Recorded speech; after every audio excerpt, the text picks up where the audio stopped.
Halo rekan-rekan traders, ya. Video kali ini saya akan bahas tentang Fibonacci.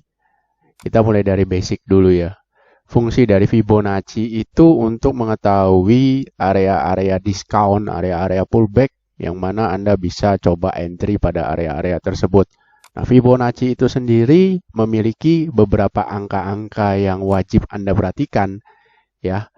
Angka-angka yang wajib Anda ingat yaitu 38,2, 61,8, 50 ya. Jadi 38,2, 50, 61,8. Apakah itu? Oke, konsepnya seperti ini. Misalnya ada sebuah pergerakan harga ya. Katakanlah harganya itu dari 1.500. Waduh, gede sekali tulisannya.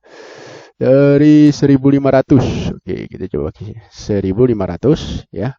Bergerak menuju ke angka sini, 2.500. Nah, setelah dari 1.500 dan bergerak naik sampai ke 2.500, maka harga sudah pasti juga akan ada yang namanya pullback ya, retracement. Ibarat kerennya itu retracement ya, seperti ini ya. Jadi ibaratnya harga akan bergerak seperti ini. Nah, kalau harganya bergerak turun kembali sampai ke 1.500, itu biasanya pergerakan naik sebelumnya ini yang dari 1.500 sampai ke 2.500 itu ibaratnya cuma letupan sesaat karena dia turunnya kembali ke angka 1.500.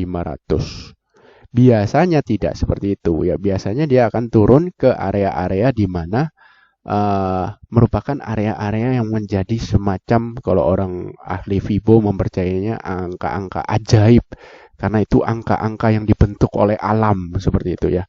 Nah, saya sih tidak akan berbicara ke arah sana, cuman saya akan berbicara tentang bagaimana Anda dengan cepat tanpa harus menarik Fibonacci juga, basicnya Anda bisa tahu nih retracementnya ke berapa, pullbacknya ke harga berapa.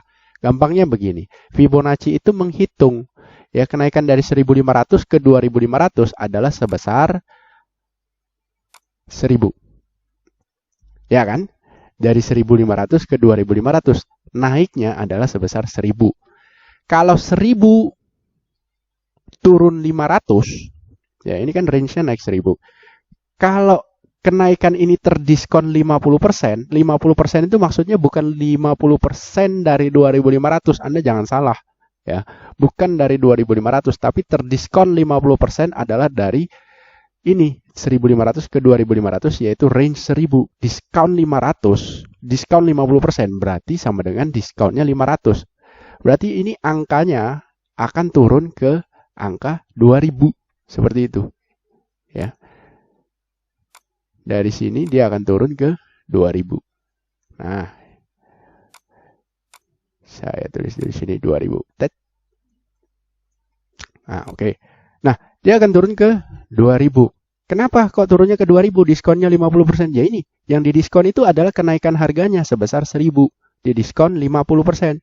Jadi 1.000 diskon 50% sama dengan 500. 500 dikurangin ke 2.500 ini sama dengan 2.000. Seperti itu.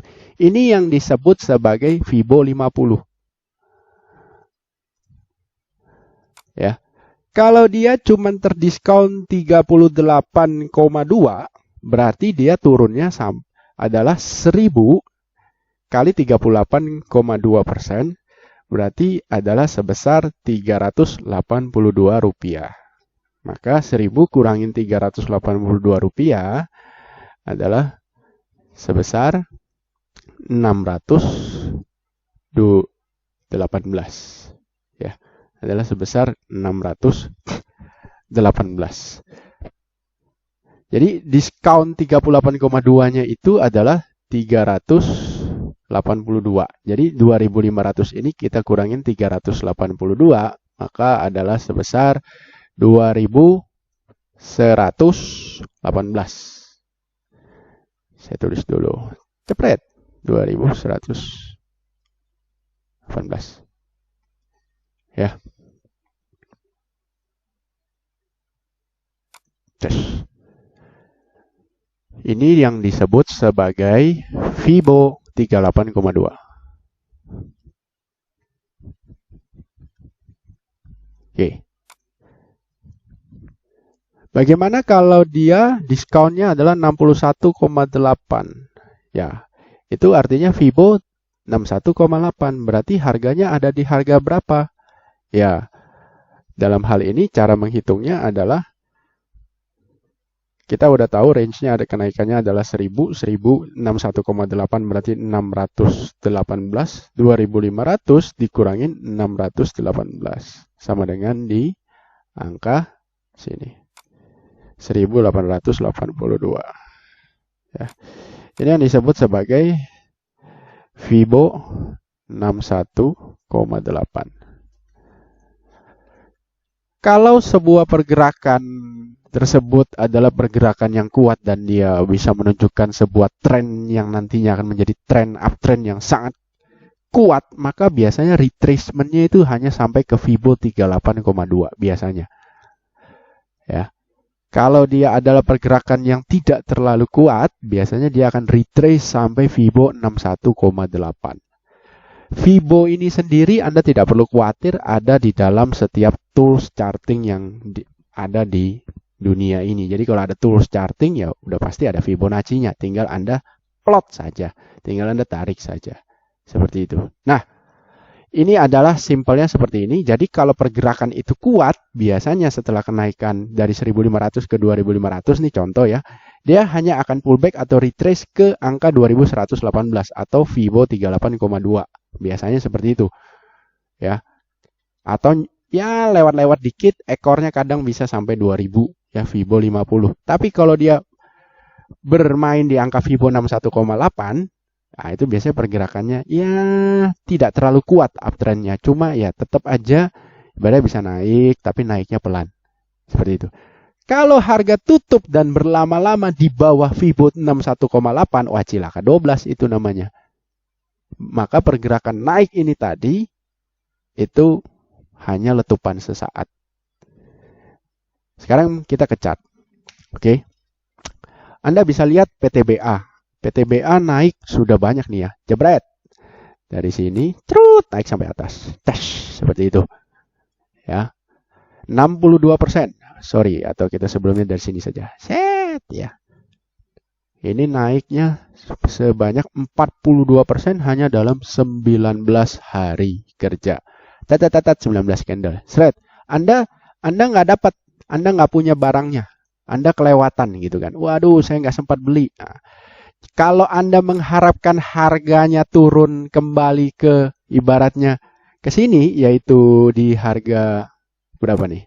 Di harga 2430-an. Anda sangat konyol kalau saya bilang. Kenapa ya? Seperti yang saya bahas tadi. Dari 1500 naik ke 2500, Anda nunggu ke 1500. Konyol. Karena itu kekuatannya sudah hilang. Kekuatan uptrendnya hilang. Sudah tidak ada lagi kekuatan untuk naik. Gitu loh. Jadi jangan konyol seperti itu gitu loh ya. Kalau nawar itu ya jangan kayak nawar kangkung di pasar gitu kan. Nah, bagaimana yang nawar yang baik itu gimana? Ya, caranya pakai Fibonacci ini, ya, Fibonacci. Nah, harga naik, jebret seperti ini. Nawarnya seperti apa? Oke, kita tarik Fibonacci. Seret. Maka angka-angka 38,2, 50, 61,8 itu akan secara otomatis muncul. Nah, Anda bisa lihat di sini dari titik terbawah menuju ke atas, pullback. Lihat, dia stopnya di mana? 38,2. Ya. 38,2. Shred. Setelah itu mantul naik. Oke. Nah, dia mantul naik. Shred. Seperti itu. Kemudian, ini tetap kita pakai. Karena kalau ke depannya dia turun lagi nih. Nah, dia turun lagi kan. Dia turun lagi. Kemana nih? Jangan Anda tawar di 2400-an. Ya, itu lucu. Itu konyol banget tuh. Ya, jangan seperti itulah. Itu ibaratnya, aduh, kayak nawar sayur di pasar. Habis-habisan deh. Jangan. Anda bisa lihat nanti kira-kira dia turunnya ke berapa. Kalau 38,2 dilewatin seperti itu, maka Anda tungguinnya di 61,8.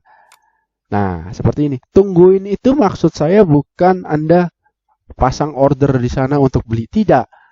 Tungguin itu artinya Anda melihat dulu price action di sana seperti apa. Apa yang terjadi. Muncul candle doji nggak? Ada hammer nggak? Atau ada candle bullish engulfing nggak? Apakah ada support and resistance di sana? Apakah ada supportnya menunjang? Seperti itu loh. Jadi bukan cuma semata-mata nunggu place order. Enggak. Fibonacci itu adalah hanya sebuah alat saja. Satu bagian alat saja. Jadi ibaratnya seperti Anda adalah detektif. Anda mau memecahkan kasus. Maka Anda perlu banyak bukti-bukti. Ibaratnya kayak KPK aja kalau mau nangkap orang itu minimal kan 2 alat bukti. Kalau Anda hanya menggunakan Fibonacci sebagai dasar untuk Anda melakukan entry atau exit, maka itu hanya sama dengan Anda menangkap seseorang hanya dengan menggunakan satu alat bukti. Nggak bisa, nggak kuat. Kurang kuat. Jadi Anda ini seperti detektif yang mencari banyak bukti sebenarnya. Fibonacci ini adalah salah satu alat buktinya. Nah, bagaimana dengan alat bukti yang lain? Kembali lagi ke support and resistance. Alat bukti yang lainnya adalah support and resistance. Kita coba lihat grafik ini secara lebih besar lagi. Kalau saya gambarkan di sini ada sebuah resisten tadinya. Nah, seperti ini ya. Ini adalah sebuah resisten tadinya. Karena 1 tahun, kurang lebih 1 tahun, harga tidak bisa bergerak naik di atas angka ini. 2.800-an. Tidak bisa melewatinya. Anda lihat. 1, 2, 3, ya. Kemudian di sini breakout. Terus, maka yang tadinya resisten berubah menjadi support. Kalau gambar ini saya teruskan, maka Anda bisa lihat sendiri bahwa Fibonacci yang saya tarik, retracement 61,8 yang biasa disebut the golden retracement. Artinya kalau harga udah retrace sampai ke angka itu harusnya mantul gitu loh. Kalau nggak mantul itu berarti lemah kenaikan yang tadi ini. Jadi nggak perlu kita buy. Nah, Anda bisa lihat golden retracementnya 61,8 itu adalah bertepatan juga dengan area yang tadinya adalah resisten dan berubah menjadi support. Jadi Anda sudah menemukan 2 bukti. Bukti pertama adalah Fibonacci retracementnya sampai 61,8. Bukti kedua adalah adanya support yang tadinya resisten berubah menjadi support. Dia uji ini. Jadi setelah Anda menemukan 2 alat bukti seperti ini minimal, Anda baru bisa merasa yakin bahwa ini adalah area-area yang bagus untuk melakukan entry seperti itu. Apalagi terjadi sebuah candle hammer di sini ya. Ini candle hammer. Yang mana hammer itu berarti menceritakan terjadinya penolakan harga yang tadinya turun ke bawah. Ini hammernya. Harga turun ke bawah, seller menguasai pasar. Kemudian tiba-tiba pasukan bull datang, pasukan buyer datang. Seret memukul habis semua pasukan seller dan tutup positif. Ekornya panjang nih. Ini menunjukkan berapa banyaknya pasukan seller, pasukan bearish yang meninggal di medan pertempuran nih. Seperti itu. Ya, jadi Anda sudah menemukan 2 alat bukti. 1, retracement yang terjadi dari Fibonacci ini adalah di golden retracement, dan kedua adanya support yang merupakan tadinya resisten diuji nih menjadi support. Anda sudah menemukan 2 alat bukti, ditambah lagi 1 adanya candlestick hammer seperti ini. Walaupun bodinya panjang ya, tapi ini kakinya juga panjang. Oke. Anda mau tambahkan alat bukti yang lain lagi, silakan, tidak masalah. Misalnya kita mau tambahkan alat bukti yang berikutnya. Misalnya kita mau tambahkan alat bukti berikutnya yang gampangan aja ya. Yang gampang-gampang aja, misalnya stokastik. Stokastik. Nih. Saya tambahkan stokastik dan Anda bisa lihat ketika hammer ini terjadi, ya, ketika hammer ini terjadi, ini kan trennya adalah uptrend ya, shred. Hammer terjadi, Anda bisa lihat stokastiknya berada di area yang ibaratnya istilahnya kalau orang bilang ini adalah area oversold. Kalau orang bilang ya. Kalau saya sih enggak. Yang saya lihat adalah ini stokastik terjadi pada uptrend di mana pada pola uptrend di mana stokastiknya menunjukkan area-area adanya golden cross nih. Dari area bawah. Artinya momentum ke bawah mulai terbatas karena golden cross terjadi di area sini. Area yang orang bilang oversold. Oke. Dan berikutnya Anda bisa lihat bahwa harga pun naik. Jadi Anda tidak bisa trading hanya dengan menggunakan satu metode saja. Anda bisa lihat pada video-video saya yang lain, saya selalu minimal menggunakan 2 metode. Entah misalnya saya trading dengan candlestick doji saja misalnya. Tapi kan saya harus dengan support dengan ditunjang dengan support. Ya kan? Misalnya dengan CCI juga dengan support. Ya kan? Seperti itu. Kita tidak bisa trading hanya dengan menggunakan Fibonacci saja ini udah powerful. Nggak bisa. Karena itu hanya sebuah bagian satu alat bukti saja.